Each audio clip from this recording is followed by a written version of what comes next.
नमस्कार दोस्तों, हार्दिक स्वागत है आप सभी का फिर से एक बार हमारे चैनल वास्तविक जानकारी पर। दोस्तों, आज का ये वीडियो बहुत ही खास होने वाला है क्योंकि पूज्य गुरुजी ने अपनी कल की शिव महापुराण की कथा में दो बहुत ही अचूक उपाय बताए हैं।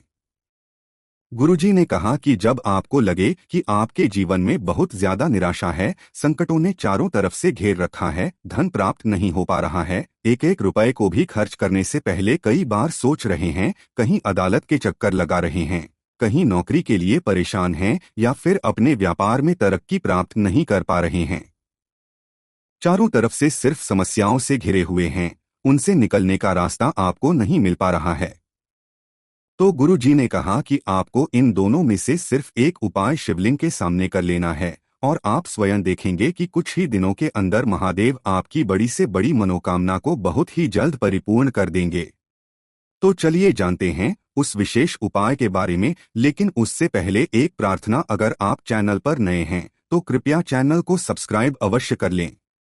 देखिए, अगर गुरु जी की शिव महापुराण की कथा सुनते हैं तो आप सभी को पता होगा कि कल की कथा में गुरु जी ने दो बहुत ही अचूक उपाय बताए हैं। इनमें से जो भी उपाय आपको सरल लगे वो उपाय आप करिएगा, लेकिन इन दोनों में से किसी एक उपाय को जरूर करिएगा। चलिए जानते हैं पूज्य गुरु जी द्वारा बताए गए पहले खास उपाय के बारे में, लेकिन उससे पहले सामने स्क्रीन पर आपको एक प्रश्न दिखाया जा रहा है। इसमें आपको बताना है कि कार्तिक का महीना किसको समर्पित होता है, महादेव को, भगवान विष्णु को। इनमें से जो भी उत्तर सही हो वो आप कमेंट करके जरूर बताइएगा। चलिए जानते हैं गुरु जी के उपाय के बारे में। इस उपाय के लिए आपको सबसे पहले शिव परिवार के बारे में जान लेना चाहिए। देखिए, शिव परिवार सामने आपको दिखाया जा रहा है। इसमें दाहिनी साइड में जो श्री गणेश जी का स्थान दिखाया जा रहा है या फिर जो श्री कार्तिकेय जी का स्थान दिखाया जा रहा है या फिर जो जलाधारी के बीच में माता अशोक सुंदरी का स्थान दिखाया जा रहा है या फिर माता पार्वती का जो स्थान दिखाया जा रहा है, सारे स्थानों को आप अच्छे से देख लीजिए, अच्छे से समझ लीजिए, क्योंकि ये उपाय बहुत ही विशेष है और आपको इस उपाय के लिए इन इन स्थानों की जरूरत पड़ेगी, यानी इस पूरे शिवा परिवार के बारे में आपको जानकारी की जरूरत पड़ेगी। इस उपाय के लिए आपको सिर्फ एक लोटा जल ले लेना है। पूज्य गुरु जी ने कहा कि ये उपाय आप सुबह भी कर सकते हैं और शाम को भी कर सकते हैं। जब भी आपके पास टाइम हो तब आप इस उपाय को कर सकते हैं। और इस उपाय की सबसे अच्छी बात यह है कि ये आपकी भी दिन में कर सकते हैं। आप सोमवार को कर सकते हैं, मंगलवार को कर सकते हैं, प्रदोष में कर सकते हैं, मासिक शिवरात्रि में कर सकते हैं, अष्टमी में कर सकते हैं, नवरात्रि में कर सकते हैं, एकादशी में कर सकते हैं, किसी भी विशेष दिन में कर सकते हैं या हफ्ते के किसी भी एक दिन आप इस उपाय को कर सकते हैं।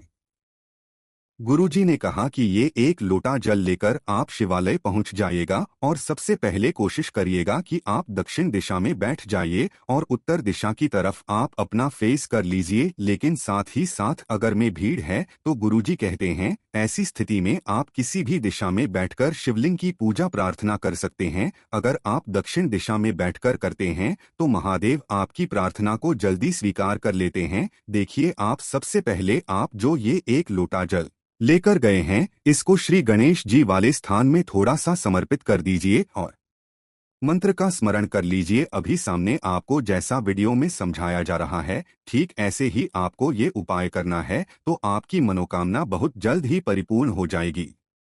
थोड़ा सा श्री गणेश जी वाले स्थान पे समर्पित कर दिया, ओम नमः शिवाय मंत्र का स्मरण कर लिया।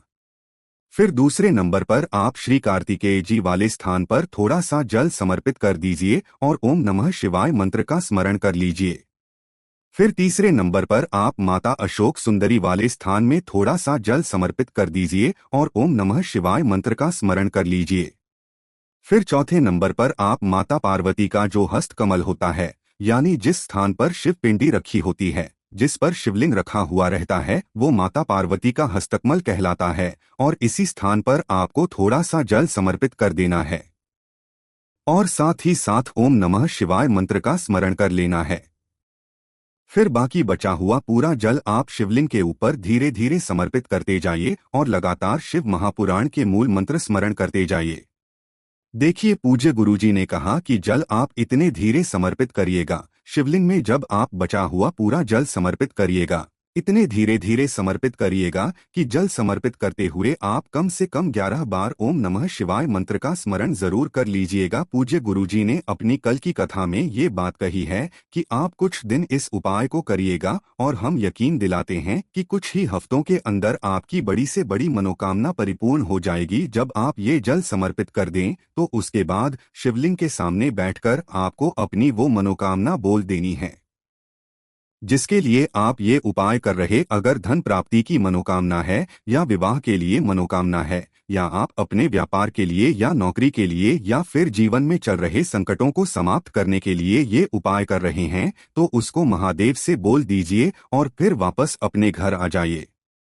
पूज्य गुरु जी ने कहा कि आप कुछ दिन इस उपाय को करिएगा और हम यकीन दिलाते हैं कि आपकी मनोकामना महादेव की कृपा से बहुत ही जल्द परिपूर्ण हो जाएगी। अब इसके बाद बात करते हैं गुरुजी द्वारा बताए गए दूसरे खास उपाय के बारे में। देखिए, उपाय भी उन लोगों को करना है जिनकी कोई विशेष मनोकामना है। कोई मनोकामना जो परिपूर्ण नहीं हो पा रही है या फिर पैसा कहीं फंस गया है और वो निकल नहीं पा रहा है, वो अपना पैसा निकालना चाह रहे हैं या फिर जीवन में अन्य कोई समस्या है तो भी आप इस उपाय को कर सकते हैं। इस उपाय के लिए भी आपको सिर्फ एक लोटे जल की जरूरत पड़ेगी।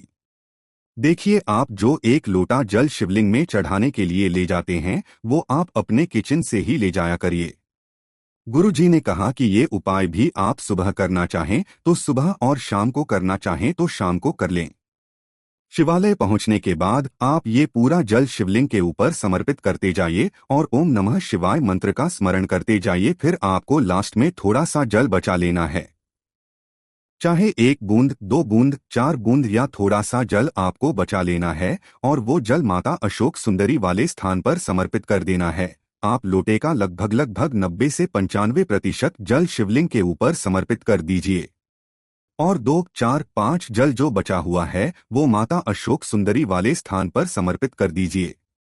पूज्य गुरु जी ने कहा कि माता अशोक सुंदरी वाले स्थान पर जल समर्पित करने के बाद आपकी जो भी मनोकामना है वो एक बार माता अशोक सुंदरी से बोल दीजिए और हम आपको व्यासपीठ से यकीन दिलाते हैं कि माता अशोक सुंदरी स्वयं आपकी मनोकामना महादेव से कहकर परिपूर्ण करवा देंगी, क्योंकि माता अशोक सुंदरी महादेव की सबसे छोटी पुत्री है और जब भी वे अपनी कोई भी प्रार्थना महादेव से करती है तो महादेव उस प्रार्थना को बहुत ही जल्द स्वीकार करते हैं। इसलिए इस उपाय को भी आप कुछ दिन लगातार करिएगा और आपके जीवन की भी बड़ी से बड़ी मनोकामना महादेव की कृपा से तथा माता अशोक सुंदरी की कृपा से बहुत ही जल्द परिपूर्ण हो जाएंगे। अब इसी के साथ बात करते हैं गुरुजी द्वारा बताए गए सबसे आखिरी उपाय के बारे में। इस उपाय के लिए भी आपको एक बेलपत्र ले लेनी है और एक लोटा जल ले लेना है। बेलपत्र अगर आपके पास नहीं है तो शिवलिंग के ऊपर चढ़ी हुई बेलपत्र को उठाकर जल से शुद्ध करके फिर आप उसका भी इस्तेमाल कर सकते हैं। बस आपको ध्यान रखना है कि ये बेलपत्र कहीं से भी कटी-फटी नहीं होनी चाहिए और बेलपत्र की डंडी के आखिर में जो डूट होती है यानी जो डंठल होता है वो भी नहीं होना चाहिए।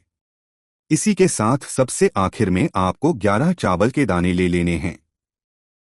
चावल के दाने लेते समय आप ध्यान रखेंगे कि ये कहीं से भी खंडित नहीं होने चाहिए, टूटे हुए नहीं होने चाहिए, क्योंकि हम लोग शिवलिंग में कोई भी सामग्री खंडित समर्पित नहीं करते हैं। अब ये तीनों सामग्री लेकर आपको पहुंच जाना है शिवालय। देखिए, इस उपाय को अगर आप प्रदोष काल के समय में करते हैं तो ये आपके लिए सर्वोत्तम होता है। प्रदोष काल के समय साक्षात महादेव शिवलिंग में विराजमान रहते हैं, इसलिए आप लोग प्रदोष काल में ही इस उपाय को करने की कोशिश करिएगा। लेकिन अगर आप प्रदोष काल में नहीं कर पाते हैं तो फिर पूरे दिन में किसी भी समय कर सकते हैं। अब शिवालय पहुंचने के बाद सबसे पहले आप जो 11 चावल के दाने लेकर गए हैं उनको एक एक करके इस एक जल में डालते जाइए। एक चावल का दाना डालिए, ओम नमः शिवाय मंत्र का स्मरण करिए।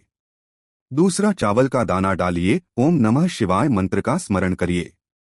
ऐसे ही आपको पूरे 11 चावल के दाने डाल देने हैं और 11 बार ओम नमः शिवाय मंत्र का स्मरण कर लेना है।